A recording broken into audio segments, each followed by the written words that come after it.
The American Old West has always been painted as a lawless land of gunfights, dusty saloons, and daring outlaws riding into the sunset. But was it really as wild as we've been led to believe?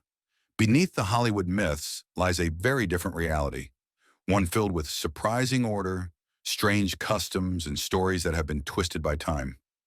Get ready to uncover the truth behind the legends, the real lives of the cowboys, and how much of the Wild West was fact and how much was pure fiction. If you love exploring the real history behind Old West legends, make sure to leave a comment below about which topic or character you'd like to see next. And don't forget to subscribe to the channel for more shocking Wild West stories every week. The most storied confrontation of the Old West, the clash linked to the OK Corral in Tombstone, Arizona, lasted about 30 seconds, around 3 p.m. on October 26, 1881. In that brief span, three members of the cowboy faction, Tom McGlory, Frank McGlory, and Billy Clanton, lost their lives after facing town marshal Virgil Earp, his brothers Wyatt and Morgan, and their ally Doc Holliday. What happened is not in dispute. How it's been remembered is, popular films and books rarely match the real sequence or scale of events. The encounter was unplanned and extremely close quarters. When the first shot sounded, the two sides were only about 6 feet apart. Nearly all of the roughly 30 rounds came from handguns. Despite its famous name, the exchange did not occur inside the OK Corral. It unfolded in a vacant lot beside C.S. Fly's photography studio nearby. Over time, the fallen cowboys have often been reduced to nameless antagonists in public memory, overshadowed by the Earps and Holliday. In the immediate aftermath, and amid sympathy and tombstone for the dead, the Earps and Holliday were arrested on charges related to the deaths of the McGlory brothers and the 19-year-old Clanton. Some witnesses claimed the cowboys were trying to surrender. Others disputed that. Legally, the case proceeded to a month-long preliminary hearing before Justice Wells Spicer, not a full jury trial. After reviewing testimony and evidence, Spicer ruled on November 30th, 1881, that the lawmen had acted within the scope of their duties and should not be held for trial, and they were discharged. Viewed in context, the Tombstone encounter was a brief, small-scale affair, though it did result in fatalities. It grew out of a long-running dispute shaped by familiar forces, money, local power, mistrust, and bravado. In a hard-drinking, heavily armed culture, tensions escalated quickly. The year 1881 was especially eventful for headline-making confrontations. On July 14, 1881, Sheriff Pat Garrett brought the Billy the Kid saga to a close near Fort Sumner, New Mexico. Earlier that spring, on April 14, 1881, the episode later known as the 4 Dead in 5 Seconds gunfight unfolded in El Paso, Texas, with City Marshal Dallas Stoudenmeyer at the center. Wild stories. The legend of the Wild West was already taking shape before the era itself came to an end. To many Americans, the frontier represented freedom, individual courage, and self-made opportunity, ideals that became central to the nation's identity. Cowboys and frontier lawmen soon became symbols of this spirit, embodying what later generations would call the original American dream. Interestingly, the now famous gunfight near the OK Corral was not widely known until long after the frontier days had passed. Its fame rose only in 1931, when author Stewart N. Lake published Wyatt Earp, Frontier Marshal. By then, the frontier had long been settled, and the romantic version of the West had already begun to replace its harsh reality. Even before Lake's book, inexpensive dime novels, small sensational story pamphlets, had been circulating across the country. They transformed real historical figures into near-mythic characters, smoothing out the rough edges of their lives and turning them into heroes and villains of popular imagination. These tales made the frontier larger than life, paving the way for the Hollywood portrayals that followed. Lake's biography of Earp directly inspired two classic films, My Darling Clementine, 1946, and Gunfight at the OK Corral, 1957. From that point forward, the movie industry seized on these legends, filling the screen with quick-drawing cowboys, masked riders, fearless sheriffs, and dusty saloons. Each generation added its own layer to the myth. until the cinematic version became more familiar than the historical truth. Over time, figures like Wyatt Earp, Doc Holliday, Jesse James, Billy the Kid, Butch Cassidy, and the Sundance Kid were woven into American folklore. Their names became shorthand for adventure, rebellion, and rugged individualism. A century later, they remain household names, even among people who know little about the real frontier that shaped them.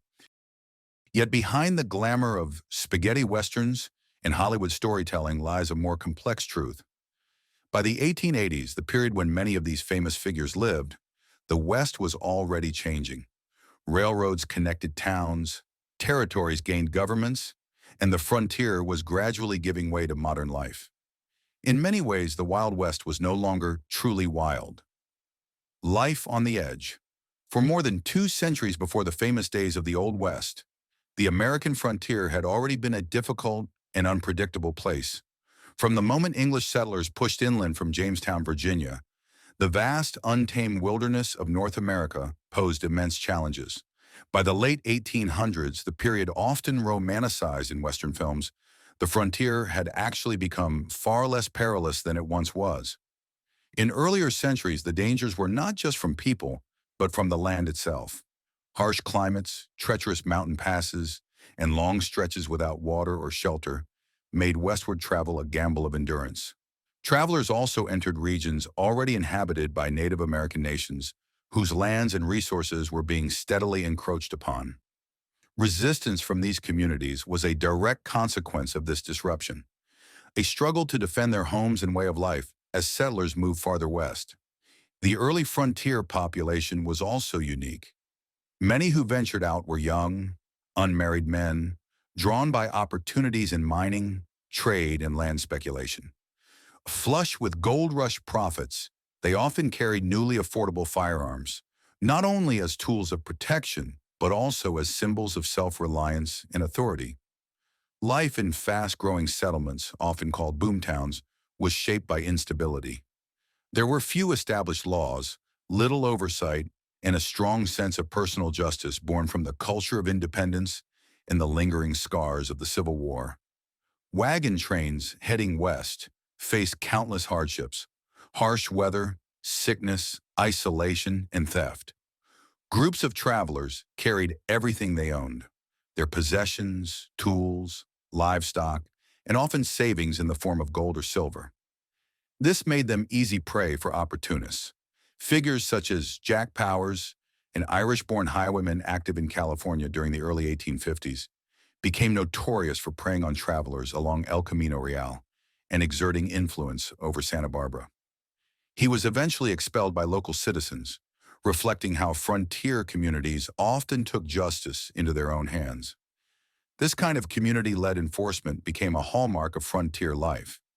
Many settlements created their own local codes, committees, and informal courts. When rumors spread that bandits or criminal gangs were nearby, townspeople genuinely formed posses to protect their communities. Those caught violating local rules could expect swift punishment, as vigilantism filled the gap left by the absence of formal law enforcement. Just beyond the line of settlement, a distinctive cattle culture was also emerging. Ranchers and drovers managed herds across open prairies and vast ranch lands. Interestingly, during this time, the word cowboy was not a badge of pride. It was often used as a derogatory term implying recklessness or criminality. Respectable cattlemen preferred to be called herders or ranch hands.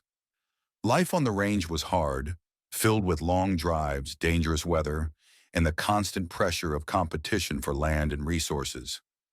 In this rugged environment, personal disputes could easily evolve into feuds. Many who later gained reputations as outlaws began as ordinary men caught in circumstances beyond their control. Billy the Kid, for instance, is often remembered for his involvement in the Lincoln County conflict rather than for organized crime. Historical accounts suggest that many of his actions stem from self-preservation and loyalty, not malice or greed. By the time the 19th century was drawing to a close, much of the frontier had already been shaped by these centuries of tension, adaptation, and survival. The Wild West of legend was not born in chaos, but in the slow, difficult process of building communities out of wilderness, a process that left behind both myth and memory, blending hardship with heroism in the American imagination. Gold and war. For much of the 19th century, the American frontier grew faster than the government's ability to control it. Vast distances, scattered settlements, and slow communication made enforcing law and order nearly impossible. Local authorities were few, and territories often lacked the structure or manpower to manage expanding populations. Communities largely relied on self-governance, which led to wide variations in how justice was carried out from one town to the next. The fragile balance shifted dramatically on January 24, 1848, when James W. Marshall, a carpenter working at Sutter's Mill in California, discovered gold. His findings sparked what became known as the California Gold Rush, one of the largest human migrations in American history. Within months, fortune seekers from across the United States, Latin America, Europe, and even Asia flooded the region. By 1849, hundreds of thousands, known as the 49ers, had arrived, creating a chaotic, male-dominated society almost overnight. Many came with dreams of striking it rich, but few found success. With so many transient workers, camps and towns appeared overnight, often without local governments, courts, or organized law enforcement. In this environment, social institutions lagged far behind population growth. The lack of stable family life, civic infrastructure, and religious organizations meant that entertainment and leisure took the form of what was available: saloons, gambling halls, and houses of entertainment. These places became social centers as much as sources of disorder, reflecting both the optimism and volatility of a young and unregulated society. At the time, California was transitioning from Mexican to American control, and the shift left a confusing legal vacuum. Mexican laws were no longer enforced, while American legal systems had not yet been established. Local citizens' committees and minors' courts often filled this gap, enforcing their own rules on property disputes and behavior. Some of these systems worked surprisingly well. Others encouraged favoritism and vigilante justice. The American Civil War, 1861 to 1865, further shaped the West in ways that went beyond the battlefields of the East. Although the main conflict took place far from the frontier, its consequences reached deep into Western territories. Many small settlements were divided in loyalty between Union and Confederate sympathizers, creating tension and distrust. When the war ended, thousands of men, many of them still young, returned home with military experience, access to weapons, and little opportunity for stable work. The frontier offered freedom and anonymity, but it also absorbed this restless energy. Some former soldiers turned to cattle driving, ranching, or mining, channeling their skills into the growing economy. Others, disillusioned by post-war hardships, drifted into outlawry or self-styled vigilantism.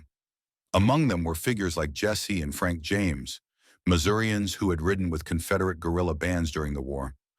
Afterward, they became known for their raids on banks and railroads, though their actions were often romanticized in the press as defiance against Northern authority. In truth, their story reflected a larger national struggle: the difficulty of transitioning from war to peace in a rapidly changing society. On the rails. While the post-Civil War years witnessed scattered lawlessness, the late 1860s also marked a period of extraordinary growth and transformation across the American West. In just a few short years, vast sums of investment, labor, and innovation reshaped the region and forever altered its identity. A defining moment came in May 1869 when the ceremonial Golden Spike was driven at Promontory Summit, Utah, uniting the Union Pacific and Central Pacific Railroads. This event symbolized the completion of the first transcontinental railroad, linking the Atlantic and Pacific coasts for the first time in American history. The achievement represented not only a technological triumph, but also the beginning of a new economic era that would bind the frontier to the rest of the nation. In practical terms, several bridges and connecting routes were still required before coast-to-coast travel became fully efficient. Yet by the late 1870s, rail transport had revolutionized the way Americans moved across the continent. What once took settlers weeks or even months by wagon fraught with danger, disease, and isolation, could now be completed in a matter of days by train. The effect was immediate and profound. Migration surged, towns sprang up along the rail lines, and trade flourished. For the first time, women, children, and entire families began to move west in large numbers, transforming the social makeup of frontier communities. Goods, machinery, mail, and even news could be delivered swiftly across thousands of miles.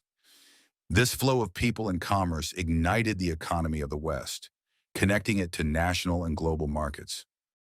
Yet this progress carried serious consequences. During the building of the railroad, construction companies and their hired hunters drastically reduced the population of American bison, an animal central to the livelihoods of many Native American tribes. Men such as William Frederick Buffalo Bill Cody were contracted to hunt thousands of bison, ostensibly to provide food for railway workers or to clear the tracks of hazards. In reality, this practice disrupted entire ecosystems and stripped Native peoples of a primary source of food, clothing, and cultural identity. At the same time, federal policies forcibly confined Native tribes to reservations, often far from their ancestral homelands. The combination of economic expansion and displacement marked a profound turning point in the story of the American frontier. Many historians regard the completion of the railroad not only as the high point of westward expansion, but also as the beginning of the end of the true Wild West. Still, the vast and varied landscape offered a refuge for those who preferred to live outside the boundaries of law. With millions of square miles of sparsely populated terrain, it was easy to disappear into mountain passes, desert plateaus, or remote valleys. One of the most famous of these hideouts was Hole in the Wall, a rugged pass in the Bighorn Mountains of Wyoming, used by several groups over the decades, including Butch Cassidy's Wild Bunch. The area's natural geography made it nearly impossible for law enforcement to access, allowing it to remain a symbol of outlaw freedom. However, the majority of so-called outlaws were not organized bandits or masterminds of crime. Most were itinerant laborers, miners, or drifters driven by circumstance, poverty, the lure of quick profit, or the absence of stable communities and effective governance. Alcohol, economic desperation, and isolation often played larger roles than intent. By the 1880s, the frontier was entering its final phase. Railroads, telegraphs, and territorial governments were knitting the continent together, and the open spaces that once offered escape were shrinking. Yet the image of the untamed West, of risk, opportunity, and self-made destiny, endured in the American imagination, long after the iron rails had replaced the dusty wagon tracks. Posses and Pinks. In the years following the California gold rush, the rapid growth of cities brought both opportunity and instability. By the early 1850s, San Francisco had transformed from a quiet port town into a bustling, chaotic center of commerce and migration. With little formal law enforcement and a population that had surged nearly overnight, tensions and crime rose sharply. In 1851, these conditions gave birth to the San Francisco Committee of Vigilance, one of the earliest and most organized examples of community-led justice in American history. Comprised of roughly 700 self-appointed citizens, the group formed in response to widespread theft, corruption, and political manipulation. Without a structured legal system in place, members took it upon themselves to investigate, arrest, and punish suspected offenders. Proceedings were often swift, with verdicts reached outside of official courts. Though controversial, the committee reflected a deeper reality of frontier life: the absence of centralized authority in regions that had grown too quickly for institutions to keep pace. Similar vigilante committees soon appeared across the West, in Texas, Colorado, and Montana, sometimes acting as temporary law enforcement until local governments could establish proper systems. These groups occasionally restored order, but they also blurred the line between justice and mob rule, leaving a complicated legacy in American legal history. As the frontier expanded, private security and detective agencies emerged to fill the growing need for professional enforcement. Among them, none became more famous or influential than the Pinkerton National Detective Agency. Founded by Alan Pinkerton, a Scottish immigrant and cooper by trade, the agency began in Chicago in 1850 as the Northwestern Police Agency. Pinkerton had already earned a reputation for integrity and determination, becoming Chicago's first official detective in 1849. In the mid-1850s, Pinkerton was hired by the Illinois Central Railroad to protect trains from theft and sabotage. His success in uncovering a series of robberies brought him into contact with the company's lawyer, Abraham Lincoln. The relationship would prove pivotal. When Lincoln became president in 1861, amid the gathering storm of the American Civil War, he enlisted Pinkerton to lead his personal security and to organize intelligence operations for the Union Army. Pinkerton's team helped expose infiltration plots and, according to several historical records, prevented an assassination attempt on Lincoln during his journey to Washington for the inauguration. This early intelligence work made Pinkerton a pioneer of what later evolved into the United States Secret Service. After the Civil War, Pinkerton expanded his agency westward, where traditional law enforcement remained scarce.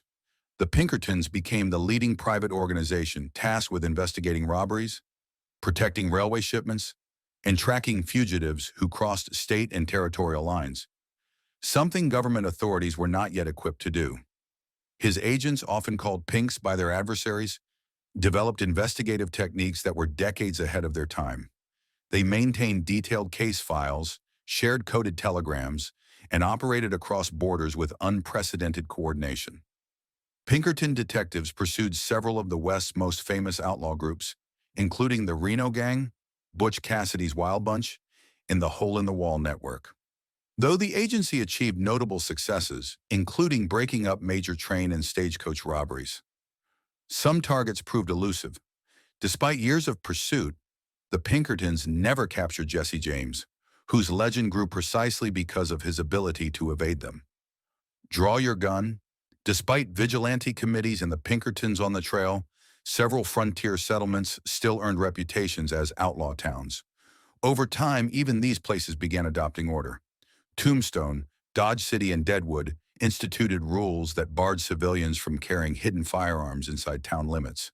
Many later restricted open carry as well, so visitors couldn't simply stroll Main Street or enter saloons with sidearms on display. That didn't end every dispute. The first widely recorded quick draw duel took place in 1865 between Wild Bill Hickok and Davis Tutt in the town square of Springfield, Missouri. Tensions between the former friends, fueled by personal matters and a gambling debt, led them to agree to a meeting. Unlike the cinematic version, they stood turned sideways to reduce their profile and faced each other from roughly 70 meters before drawing. Tutt's shot did not find its mark. Hickok's round struck Tutt, who did not survive. Hickok was arrested 2 days later and tried for murder. The judge noted the facts could amount to manslaughter, but told jurors they could consider the prevailing notion of a fair fight. The jury found him not guilty. Afterward, Hickok served as a law officer in Kansas, sheriff of Ellis County, centered on Hays City, and later city marshal of Abilene. He was involved in several deadly encounters while in office and ultimately lost his position following an incident in which a deputy was unintentionally killed. Rogue lawmen. On much of the frontier, the line between peace officer and desperado could be as thin as a badge. Wearing that star demanded nerve, and a sometimes flexible view of procedure. On the 11th of April, 1881, Dallas Staudenmeier became El Paso's sixth town marshal in 8 months. 3 days later, he was drawn into what newspapers called the 4 Dead in 5 Seconds affair, a brief street confrontation in which 4 men died. Contemporary accounts credit Staudenmeier with causing 3 of those fatalities. Soon after, an attempted retaliation against him collapsed. Staudenmeier severely injured his would-be attacker, who later died. His turbulent career ended on the 18th of September, 1882, when he was killed during a clash with the Manning brothers. Another formidable figure, long-haired Jim Courtright, served as Fort Worth's marshal in the late 1870s. The city's homicide rate reportedly fell on his watch, though his methods were hard-edged. He later used his reputation to pressure business owners for protection, a scheme that ended when he died in a well-known 1887 confrontation with Luke Short. Short and Courtright both knew Wyatt Earp, a roving gambler who also worked the stints as a law officer in Dodge City. Earp later spent time in Texas, where a Georgia-born dentist, John Doc Holliday, famously came to his aid. The two formed a lasting partnership. In 1879, Earp moved to Tombstone with his brothers James, Morgan, and Virgil. Virgil served as a deputy U.S. Marshal and held the town marshal post. In October 1881, their long-running dispute with the Cowboys faction erupted in the famous encounter near the OK Corral. Violence continued afterward. Virgil was gravely wounded in a night attack that December, and Morgan was killed in March 1882. Earp, then acting as a deputy U.S. Marshal, organized a posse with his brothers and Holiday. The ensuing vendetta ride pursued cowboy suspects across Arizona in 1882. Most historical tallies attribute 4 deaths to this campaign, after which local authorities issued warrants for Earp and several allies. The legendary gunfight at the OK Corral and what followed remains one of the most iconic moments in Old West history.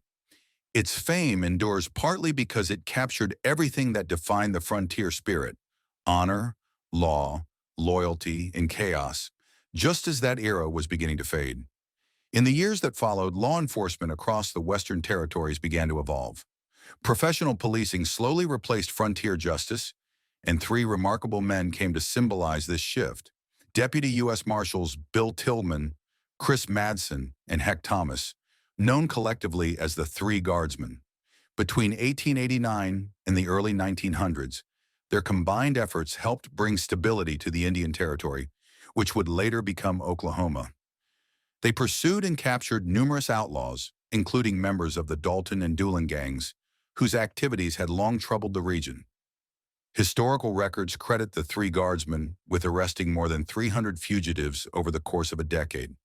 Their disciplined and methodical work marked a turning point, transforming the West from a land ruled by reputation and retribution into one governed by law and order. The Wild West wasn't just a place, it was a state of mind. Behind the dusty legends and Hollywood myths lay a world far more complex, where courage, greed, law, and chaos all collided on the same frontier streets. The truth is, the Old West wasn't always as wild as the movies make it, but when it was, it changed America forever. If you enjoyed uncovering the real story behind the Wild West, don't forget to hit that subscribe button for more unbelievable frontier tales. And tell us in the comments, which Old West mystery do you want us to dig into next?